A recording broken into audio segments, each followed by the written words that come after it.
শ্রীলঙ্কা বা নেদারল্যান্ড বা নেপাল বা সাউথ আফ্রিকা 4 ম্যাচে হেরে যায়, I mean it's nothing to worry.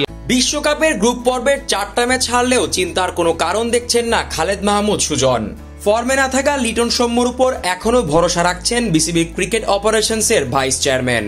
ওপেনারদের run করার কারণ হিসেবে কনফিউশনকে দায়ী করছেন তিনি। এখন অবধি কারা হচ্ছেন ওপেনিং জুটি তা ঠিক করতে না পারায় হাথুরু সিংকে যেন প্রশ্ন ছুড়ে দিলেন টাইগারদের সাবেক এই ক্রিকেটার। লিটন দাস ও সৌম্য সরকার ব্যাট হাতে এই দুই ব্যাটার নেই ফর্মে, একের পর এক ম্যাচে হচ্ছেন ব্যর্থ, নিজেদের সুযোগগুলোকেও নষ্ট করছেন তারা।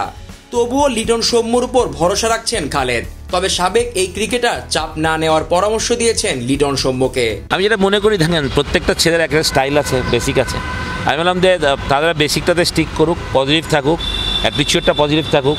মানে আপনি আজকে 2 দিন বেশি প্র্যাকটিস করলেই আপনি লিটন দাস ফর্মে ফিরে আসবে কথা না। লিটন ইজ ওয়ান ইনিংস হবে। আমি সবসময় বলছি যে একটা ইনিংস যদিও সাবলীল খেলা খেলতে পারে, স্বাভাবিক খেলাটা খেলতে পারে, সিলেকশন অফ দ্য বল যদি ঠিক থাকে, তাহলে আমার মনে হয় যে Liton is very much capable as Soumya, সত্যি কথা বলতে গেলে। তো এটা কিন্তু ওরা প্রমাণ রেখেছে। এখন আসলে মানে আমার মনে হয় যে ওরা চাপ নিয়ে ফেলছে, যেটা আমার একটাই মনে হয়। তার মানে চাপ নিয়ে যেটা যদি খেলে সেটা কোনোদিন ওদের ভালো কিছু হবে না, বরং আরও এরকম প্রেশারেই পড়বে। চাপ মুক্ত ক্রিকেট খেলতে হবে। বিশ্বকাপে বাংলাদেশ গ্রুপ পর্বের 4 ম্যাচ হারলেও চিন্তার কোনো কারণ দেখছেন না সুজন। তার ভাষ্যমতে বাংলাদেশ টি-20তে এখনো বড় কোনো দল নয়, মূলত বাংলাদেশ দলের কাছে পজিটিভ ইন্টেন্টের খেলা দেখতে চান সুজন। যদি বাংলাদেশ হারবে, কিছু করার নাই। এই ফর্মেট আমাদের না, সবাই বলছে, আমিও মানি যে টি-20 ফর্মেটে আমরা এখনও এরকম কমফোর্টেবল টিম না, বাট আমাদেরকে যদি ওরকম একটা দলে পরিণত হয় তাহলে আমাদেরকে ওইভাবেই খেলতে হবে। সব ওইটার জন্য যদি আমরা এই শ্রীলঙ্কা বা নেদারল্যান্ড বা নেপাল বা সাউথ আফ্রিকা 4 ম্যাচে হেরে যাই, I mean it's nothing to worry. আমার কথা, কিন্তু আমরা যদি ওই ধুকে হারি তাহলে দেখতে খারাপ লাগবে। আমার কথা হলো পজিটিভ এগ্রেসিভ ক্রিকেট খেলা যদি আমরা হেরে যাই, উই ক্যান অল সে যারা বাংলাদেশ চেষ্টা করেছে 100% এগ্রেসিভ ছিল, ডেডিকেশনে খেলেছে, সেই কথাগুলোই তো আমরা বলতে চাই, দেখতে চাই মাঠে ওরা কেমন, ওদের বডি ল্যাঙ্গুয়েজ দেখতে চাই, এটাই চাই। এদিকে টাইগারদের হেড কোচ চান্ডিকা হাথুরু সিংকেও প্রশ্ন ছুড়ে দিয়েছেন সুজন। এখনো ওপেনিং জুটির সমস্যা সমাধান না হওয়ায় অবাক হয়েছেন তিনি। তাছাড়া বাংলাদেশের টপ অর্ডার, বিশেষ করে ওপেনারদের রান না পাওয়ার হিসেবে দ্বিধাদ্বন্দ্বকে কারণ হিসেবে দেখছেন সুজন।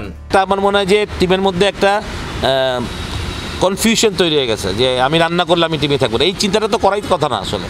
আমার কথা হলো একটা বেস্ট 11 আপনাকে রেগুলার করা উচিত। আপনি সবাইকে তো সুযোগ দিতে পারবেন না, প্লেয়ার তো 15 জন, 11 জনই খেলবে, 11 জন বেস্ট পসিবল খেলবে। কিন্তু আপনি যদি এখনও জানেন না যে আপনার কোনটা, আপনার মেইন ফার্স্ট ম্যাচে শ্রীলঙ্কার সাথে আমরা কোন টিম খেলবো, দেন ইটস ভেরি সারপ্রাইজিং অ্যাকচুয়ালি, সত্যি কথা। আপনি ওপেনিংয়ে গিয়ে তামিম সৌম্য জুটি খেলবে না, তামিম লিটন খেলবে, বা লিটন সৌম্য জুটি খেলবে, সেটা আপনি এখনও আমার মনে হয় না, প্রশ্ন আসলে আমিও জানি না আসলে কে খেলবে না খেলবে।